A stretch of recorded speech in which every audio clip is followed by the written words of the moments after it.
Wisconsin Broadcasters Association Hall of Famer Bob Berry ruled Milwaukee's airwaves in the 60s and 70s. He spoke with countless musicians and celebrities over the years. Bob collected remarkable recordings of these encounters, which he's now sharing with the public. Here's Bob. On today's podcast, we unearth a comedy legend whose career has spanned decades, from stand-up to TV and film screens. Whether he's cracking a joke in front of a live audience or sharing behind-the-scenes stories, Pete Barbutti has done it all. He made 38 appearances on The Tonight Show with Johnny Carson. His comedy isn't just about punchlines. It's about creating moments and making connections. And a lot of those connections were made here in Milwaukee. Pete Barbutti, you may have seen him here in Milwaukee before at the home show, which opens tomorrow, and Pete, again, is the star of the home show. Or maybe you saw him in Las Vegas or Tahoe. He's been playing there for 25 years. Possibly you saw him at the Carson show, because I think, Pete, you've been on that show more than anyone except maybe Bob Uecker, huh? Are you trying to say the show is Milwaukee-oriented? Yeah, right. We got all the talent right here. That's right. Yeah, I don't know how many times, Bob, but a bunch.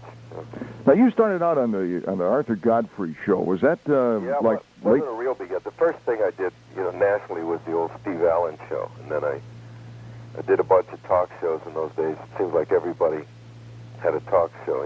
Woody Woodbury and Vivian Della Chiesa and Regis Philbin and everybody. And what year was that when you did the first show, Pete? Boy, I'm trying to remember while I was talking to you, Bob, and I really can't, but I'm sure it was in the 60s, maybe mid-60s or something like that.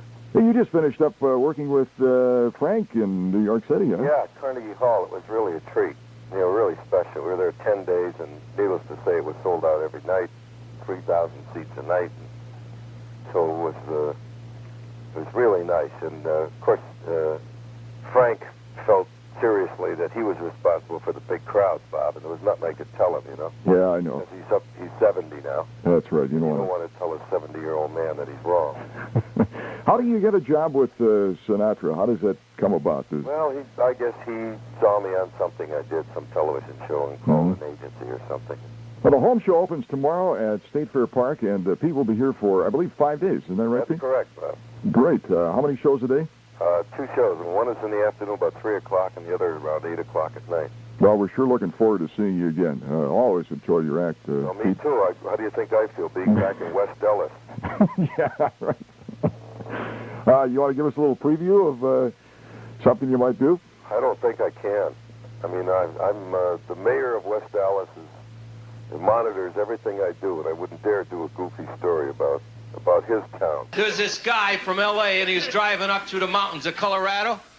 This one's bad. And his car broke down, and he almost died in the snow, and these monks from the monastery came out. And, they pulled him out of the snow, and they give him some brandy, and then brought him back to the monastery, and they fed him. And the one brother there, he said, man, we don't have nothing special. We're just monks. We live in poverty. But we'll make you up some fish and chips. And the guy snapped. It was the best he ever had. And he thought, if I could get this recipe, man, I could start a franchise and make billions, because that's what he'd think in California. So I went to this guy, and he said, I'd like to have the recipe. He said, the fish was terrific, he said, but the chips were even better, And the monk said, oh, wait a minute, man. He said, you don't want to talk to me. He said, I'm the fish fryer. You want to talk to the chipmunk.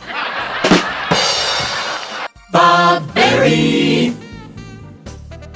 Thank you for listening to Bob Berry's Unearthed Interviews. Be sure to subscribe and rate our podcast on iTunes or wherever you find your podcasts. You can find all the episodes at WisconsinBroadcastingMuseum.org. Check out Bob Berry's book, Rock and Roll Radio Milwaukee. Book sale proceeds support Angels Kids Fund and Donate Life Wisconsin.